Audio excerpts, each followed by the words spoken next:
नमस्कार साथियों, स्वागत है आप सभी का स्टेट पीसीएस प्रिपरेशन में, जो कि हिस्सा है स्टडी फॉर सिविल सर्विसेज का।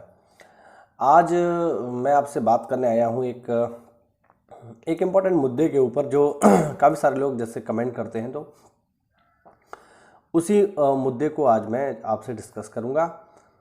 मुद्दा ज़रूरी है, आप लोगों के काम का भी हो सकता है, और मुद्दा है ये कि आखिरकार नोट्स कैसे बनाए जाएं। ये बहुत सारे लोगों का मेरे से सवाल रहता है, और मैं देखता भी हूँ कि चूँकि मैं ऑफलाइन भी क्लास लेता हूँ, तो मैं देखता हूँ कि वहाँ पर जो है बच्चे सही ढंग से नोट्स बनाना नहीं जानते हैं।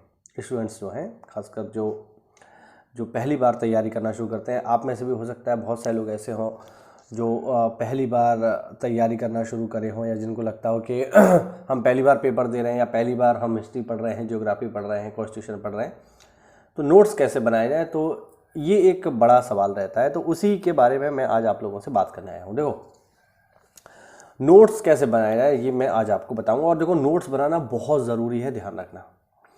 नोट्स बनाना बहुत ही ज़्यादा ज़रूरी है। आप कोई भी पेपर दे रहे हो, चाहे आप पीसीएस दे रहे हो, या आरओ दे रहे हो, या बीओ दे रहे हो, इवन कोई वनडे एग्जाम भी दे रहे हो, आप यूपीएससी कोई पेपर दे रहे हो, तो उसके लिए भी नोट्स बनाना बेहद ही ज़रूरी है। अब मैं आपको बताऊंगा कि नोट्स हम बनाते कैसे। देखो, मान लो आपने कोई चीज़ पढ़नी शुरू करी, जैसे मान लो इस चैनल पर हमने मान लो जो है रिवर पढ़ना शुरू करी, या हिस्ट्री में हमने कोई टॉपिक लिया, ठीक है।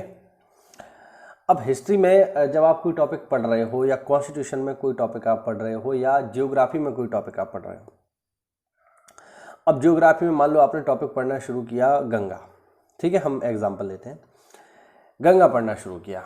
अब गंगा को जब आप पढ़ेंगे, अगर देखो आप पहली बार उसको पढ़ रहे हो, ठीक है, दो तीन कंडीशन होती हैं। या तो आप उस टॉपिक को पहली बार पढ़ रहे होंगे, या फिर वो टॉपिक आपने पढ़ लिया होगा, दूसरी बार पढ़ रहे होंगे, या फिर आपने 2-3 बार पढ़ लिया होगा, आप उसका रिवीजन कर रहे होंगे। तो तीनों केसेस में मामला अलग अलग बनेगा। जैसे हम पहला केस लेते हैं कि आपने उस टॉपिक को बिल्कुल पढ़ा ही नहीं है, आप पहली बार पढ़ रहे हैं, आप जीवन में आपने कभी गंगा को नहीं पढ़ा है, आप जो है बिल्कुल मैथ बैकग्राउंड के हैं, साइंस बैकग्राउंड के हैं, आपको ज्योग्राफी का जो है जी भी नहीं पता, आप पहली बार उसको पढ़ रहे हो। तो जब आप उसको पहली बार पढ़ रहे हैं, तो फिर सही सलाह ये है कि आप उसको पहली बार केवल आप पढ़ लो, ठीक है। पहली बार में केवल आप उसको पढ़ लीजिए, ज़्यादा सोचा विचारी करने की आवश्यकता नहीं है। पहली बार में चीज़ों को बस हमें पढ़ना ही होता है। एक बार आप उस पूरे टॉपिक को, पूरे गंगा को पढ़ लो, ठीक है। पूरे गंगा को जब आप पढ़ लोगे, ठीक है, चाहे आप एनसीईआरटी से पढ़ो, या हमारे नोट से पढ़ो, या कहीं से भी पढ़ो, जब आप उससे पूरा पढ़ लेंगे ना, तो आप ये पाओगे कि आपको उसकी एक सामान्य समझ आपको दिमाग में बैठ जाएगी, एक नॉर्मल बात, सही है। उससे होगा क्या, उससे आपको कुछ बेसिक इन्फॉर्मेशन मिलेगी। जैसे क्या, जैसे आपको इन्फॉर्मेशन मिलेगी कि गंगा निकलती कहाँ से है, पहला इन्फॉर्मेशन। दूसरा, गंगा किन किन राज्यों से होकर बहती है। तीसरा, गंगा का अपवाह क्षेत्र कितना महत्वपूर्ण है। उसमें जब आप पहली बार रीडिंग करोगे, तो उसमें यह भी बताया जाएगा कि गंगा का बेसिन हमारे लिए कितना इंपॉर्टेंट है, उसका जियोग्राफिकल जो है इंपॉर्टेंस क्या है, उसका फाइनेंशियल इंपॉर्टेंस क्या है, इकोनॉमिक्स के हिसाब से भी हमें देखना पड़ता है। तो ये एक बेसिक समझ आपके दिमाग में बन जाएगी, सही है।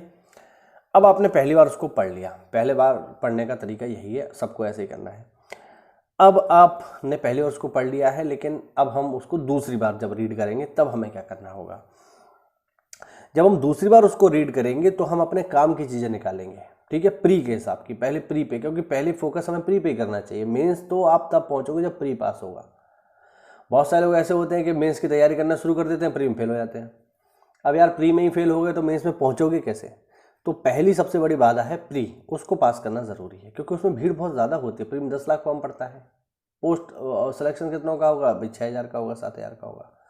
तो प्री को पास करना बेहद ही ज़रूरी है। तो प्री पे आपको फोकस करना है। प्री में जैसे यूपी की अगर मैं बात करूँ, तो यूपी का कोई भी एग्जाम उठा के देख लो, चाहे पीसीएस देख लो, चाहे आरओ देख लो, या बीओ देख लो, उसमें आप देखोगे कि 70 to 80% क्वेश्चन जो होते हैं फैक्ट बेस होते हैं ज़्यादातर। इवन पीसीएस में भी आप देखोगे तो 60% सवाल फैक्ट बेस होते हैं। तो यहाँ पर फैक्ट पे आपको काम करना पड़ेगा। तो जब हम गंगा पढ़ रहे होंगे, तो हमें क्या करना चाहिए, गंगा की जो इंपॉर्टेंट फैक्ट है उनको आप पहले जो है हाईलाइट करो। जैसे क्या क्या फैक्ट हो सकता है, गंगा कहाँ से निकलती है, ये एक इंपॉर्टेंट फैक्ट है। कहाँ से निकलती है, गंगोत्री से निकलती है। गंगोत्री में कहाँ से निकलती है, गोमुख से निकलती है। गोमुख में कहाँ से निकलती है, गोमुख में एक जो है ग्लेशियर है, वहाँ से उसका उद्गम होता है, ये एक फैक्ट हो गया। दूसरा, वहाँ से जब निकलती है वो रिवर तो उस समय उसका नाम गंगा नहीं होता, उस समय उसका नाम भागीरथ होता है। ये एक फैक्ट है। अब ये पेपर पूछ लेता है कि गंगा नदी का उद्गम स्थल जहाँ से होता है वहाँ से किस नाम से जाना जाता है, तो ये फैक्ट है। ये फैक्ट आपको प्रॉपर पता होना चाहिए, आप इसको नोट करिए। आपको आता है तो ठीक है, नहीं आता है तो नोट करिए, ठीक है।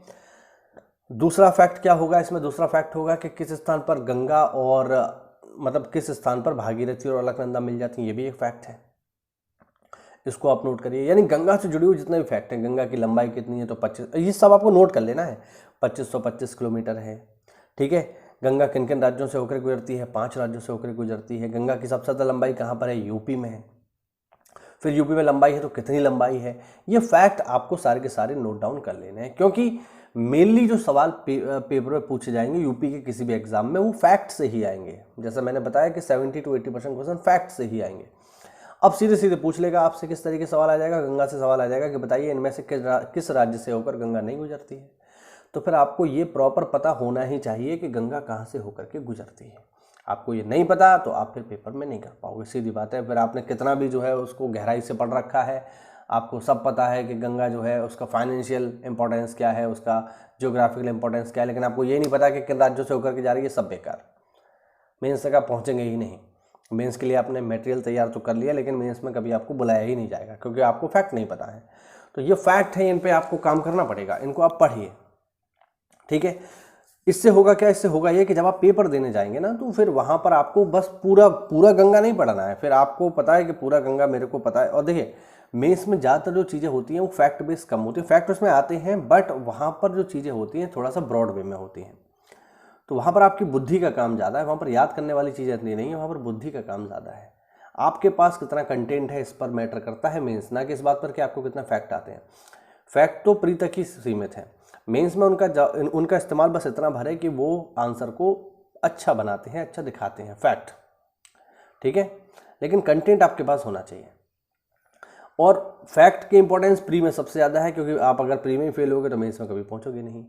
तो नोट्स बनाना बेहद ही ज़रूरी है। अब गंगा में अगर आप पहली बार पढ़ रहे हैं तो केवल रीडिंग करिए। आप पहली बार पढ़ चुके हैं, दूसरी बार पढ़ रहे हैं, तो जो इंपॉर्टेंट फैक्ट हैं उनको आप नोट करिए। और आप पहली बार भी पढ़ चुके हैं, दूसरी बार भी पढ़ चुके हैं, और तीसरी बार जब आप उसे पढ़ेंगे तो आप ये देखिए कि कुछ फैक्ट तो ऐसे होंगे जो आपको आते हैं और कुछ फैक्ट ऐसे होंगे जो आपको नहीं आते। तो आपको केवल तीसरी बार जब आप रीडिंग कर रहे हैं तो केवल ऐसे फैक्ट पे ध्यान दीजिए जो आपको पता नहीं थे। इस तरीके से आप नोट्स मेकिंग करिए। इस तरीके से जब आप नोट्स मेकिंग करेंगे तो ज्योग्राफी का एक बहुत छोटा सा नोट्स बन जाएगा, बहुत मोटा नहीं, बहुत छोटा सा नोट्स बनेगा, जिसमें केवल वो फैक्ट होंगे जो आपको नहीं आते हैं। एक चीज़ हमेशा ध्यान रखना, आपको अगर तैयारी करनी है तो आप अपने नोट्स ही बनाइए, ठीक है। अब बहुत से लोग कहते हैं सर आप अपने नोट्स मुझे दे दो, तो मैं उनसे एक ही बात कहता हूँ कि भाई यार, मैंने जो नोट्स में लिखा है वो पॉइंट है जो मुझे नहीं आते हैं। अब जो मुझे नहीं आता वो ज़रूरी है कि वो आपको भी ना आता हो, या मुझे जो नहीं, मतलब मुझे जो आता है वो तो मैंने लिखा नहीं उसमें, लेकिन जो मुझे आता है क्या ज़रूरी है वो आपको भी आता हो। तो यहाँ पर ये चीज़ बहुत ज़रूरी है कि जब भी आप नोट्स बनाएंगे तो वो नोट्स आपके अनुसार डिज़ाइन होंगे। किसी के टॉपर के नोट्स पढ़ लिए, ये बहुत चलता है कि कोई साहब जो एग्ज़ाम में पास कर गया उसके नोट्स हमें मिल जाए तो हम भी पास कर जाएंगे, कभी पास नहीं करोगे, ठीक है। उसने वो नोट्स अपने हिसाब से बनाए कि तुम्हारे हिसाब से बनाए। हर व्यक्ति की क्षमताएं, हर व्यक्ति की जो विशेषताएं हैं वो अलग हैं। तो आपको नोट्स बनाने चाहिए अपने अनुसार, ठीक है। नोट्स में केवल वो लिखो जो आपको नहीं आ रहा है, जो चीज़ें आती हैं उन्हें याद करने की आवश्यकता नहीं है, वो आप पहले से जानते हैं। तो केवल उतना फोकस करिए जितना आपको एग्ज़ाम टाइम पे रिवीजन में आसानी रहे।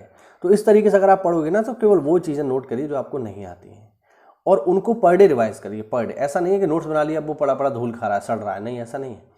जो भी नोट्स आप बनाएं, जिनमें समय निकालिए कि 10-5 मिनट आप उसका रिवीजन जरूर कर लें, क्योंकि पढ़ने में सबसे ज़्यादा महत्व पढ़ने से ज़्यादा रिवीजन का है। ध्यान रखना, पढ़ा तो आप लोगों ने बहुत कुछ है, क्लास 1 से लेकर अभी तक पढ़ाई कर रहे हैं, लेकिन क्लास 1 से लेकर अभी तक की जो इतनी सारी चीज़ें आपने पढ़ ली, क्या वो आपको याद है? नहीं याद है। याद इसलिए नहीं है क्योंकि आपने उनका कभी रिवीजन नहीं किया। तो रिवीजन करना बेहद ही ज़रूरी है, खासकर जब आप सिविल का कोई एग्जाम दे रहे हैं, पीसीएस दे रहे हैं, आरओ दे रहे हैं, बीयू दे रहे हैं, तो रिवीजन का बहुत इंपॉर्टेंट है यहाँ पे। मतलब रिवीजन बहुत इंपॉर्टेंस रखता है।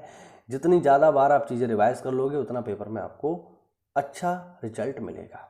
तो नोट्स बनाइए, अपने हिसाब के बनाइए, और नोट्स को बहुत छोटा रखिए। बहुत लोग क्या करते हैं कि नोट्स बनाना शुरू करते हैं तो जो किताब में लिखा है, जो हमने दिया है वही पूरा उतार देते हैं। अरे भैया, जो किताब में लिखा है, जो हम दे रहे हैं वही आपने उतार दिया, तो हमारे नोट्स में और आपके नोट्स में अंतर क्या रहा? उतना आप रिवाइज कर लोगे क्या एग्जाम टाइम पे? नहीं कर पाओगे ना। तो नोट्स में आपको वो लिखना है जो आपको नहीं आ रहा है, क्योंकि मान लीजिए हम SES का नोट्स देते हैं, हो सकता है उसमें बहुत सारी चीज़ें ऐसी हो जो आपको आती हो, तो आती होने फिर लिखने की क्या जरूरत है, वो तो आप जानते हैं। वो लिखिए अपने नोट्स में जो आपको नहीं आता है, और इस तरीके से एक पतला सा नोट्स बनाइए, ताकि जब पेपर हो, जब एग्जाम डेट आ जाए, तो एग्जाम से 15 दिन पहले, 20 दिन पहले आप वो सारे नोट्स रिवाइज कर पाओ। ठीक है, ऐसा नहीं कि जो इतनी मोटी किताब आपने ले ली और इतनी मोटा ही नोट्स बना लिया, वो पूरी किताब ही आपने उतार दी और वो कभी काम नहीं आएगी, उसे आप कभी रिवाइज नहीं कर पाओगे। तो नोट्स जो है छोटे होने चाहिए, प्रिसाइज होने चाहिए, और ऐसे होने चाहिए कि एग्जाम टाइम पर उनका रिवीजन किया जा सके, हैंडी होने चाहिए। ठीक है, ऐसा नहीं कि पूरी किताब ही आपने उतार दी तो फिर तो कोई मतलब ही नहीं रह गया, फिर किताब ही पढ़ लो, नोट्स बनाने का क्या मतलब है। तो नोट्स आप बनाइए अच्छे से, और अच्छे नोट्स अच्छी भाषा में होने चाहिए, ये भी आप ध्यान रखना। ठीक है, नोट्स थोड़ा आकर्षक होने चाहिए, जिससे आप उन्हें पढ़ें तो आपको चीज़ें ज़्यादातर समझ में आए। ठीक है, बहुत सारे उल्टी सीधी भाषा में नोट्स लिख लोगे तो फिर वो जो है आपको दिक्कत दे सकते हैं। दिक्कत इसलिए नहीं कि आपको समझ में नहीं आएंगे, आपको समझ में आएंगे वो नोट्स, लेकिन आपका राइटिंग जब खराब होगा तो मेंस में आपको दिक्कत देगा, क्योंकि मेंस में अगर आप ऐसी चीज़ें लिख करके आएंगे जो पढ़ने में ही नहीं आएंगी तो फिर एग्जामिनर नंबर काय बात करेगा। तो लेख का भी थोड़ा महत्व होता है, उस पर भी थोड़ा ध्यान दीजिए। नोट्स मेकिंग जरूर करिए हर विषय का, जियोग्राफी का हो, हिस्ट्री का हो, जो फैक्ट आपको नहीं आ रहे हैं उनको देखिए। और दूसरा, जो उस पॉइंट से जुड़े हुए प्रीवियस ईयर क्वेश्चन, अब जैसे गंगा को हमने पढ़ा तो गंगा से जुड़े हुए जो भी प्रीवियस ईयर क्वेश्चन है उनको भी लगाइए। जैसे मैं यहाँ जो सीरीज चला रहा हूँ जियोग्राफी की, उसमें जो भी प्रीवियस ईयर क्वेश्चन होते हैं मैं उनको उसमें ऐड करता हूँ। तो ऐसे क्वेश्चन जो है जो आपको प्रीवियस ईयर में दिखाई दे रहे हैं, अगर आप उनको कर पा रहे हो तो बढ़िया बात है, लेकिन अगर वो नहीं हो पा रहे हैं तो फिर आप उन क्वेश्चंस को भी जो आपके छूट रहे हैं उनको भी आप उसमें नोट कर लो अपने नोट्स में, जिससे आपकी होलसुल तैयारी हो जाए। तो मेरे हिसाब से इस तरीके से नोट्स बनाने चाहिए। देखो मैंने यही तरीका अपनाया है अब तक, और एग्ज़ाम भी क्वालिफाई किए हैं, ऐसी बात नहीं है। मैं आपसे शेयर करूँगा ये स्टोरी। अभी बताना मुझे उचित नहीं लगता है, फालतू में शेख ही मारूँ, अपनी स्टाइल मारूँ, ये मुझे पसंद नहीं है। कुछ अच्छा होगा जीवन में तो ज़रूर आप लोगों से साझा करूँगा, आप लोग मेरी फैमिली है। ठीक है, तो अभी सारा काम जो है अंडर प्रोसेस है, तो उसके बारे में अभी ज़्यादा मैं बात करना नहीं चाहता। जिस दिन फाइनल हो जाएगा आपको मैं ज़रूर साझा करूँगा बातें। तो मैंने ये तरीका अपनाया है, मुझे लगता है आप भी इस तरीके को अपना करके कोई ना कोई सरकारी नौकरी प्राप्त कर लोगे। ठीक है, ऐसा नहीं है, आप मेहनत करोगे तो कोई ना कोई नौकरी आपको ज़रूर मिल जाएगी। और सरकारी नौकरी या सरकारी नौकरी होती है उसका अलग ही मज़ा है, छोटी हो बड़ी हो वो एक अलग विषय है, लेकिन हाँ, एक बेरोजगार जिसके पास कोई नौकरी नहीं है उसके लिए छोटी भी चलेगी। तो मेहनत करिए, तैयारी करिए, अच्छे अच्छे नोट्स बनाइए, पढ़ाई करते रहिए। और होली में ऐसा नहीं है कि बिल्कुल ही भांग पी के, दारू पी के पड़े हुए, ऐसा मत करिएगा। ठीक है, होली एक अच्छा त्यौहार है और अपने लोगों के साथ उसको अच्छे से मनाइए और पढ़ाई भी लगातार करते रहिए। ठीक है, कोई भी डाउट हो, कोई भी सवाल हो तो पूछ लेना। बाकी हमने एक टेलीग्राम चैनल बनाया है, उस टेलीग्राम चैनल पर आप जुड़ जाइए, लिंक मैं दे दूँगा इस वीडियो के अंत में। ठीक है, कमेंट बॉक्स में। तो मेहनत करो, तैयारी करो, मिलते हैं अगली क्लास में। तब तक के लिए जय हिंद, जय भारत, वंदे मातरम। कोई भी सवाल हो तो पूछ लेना।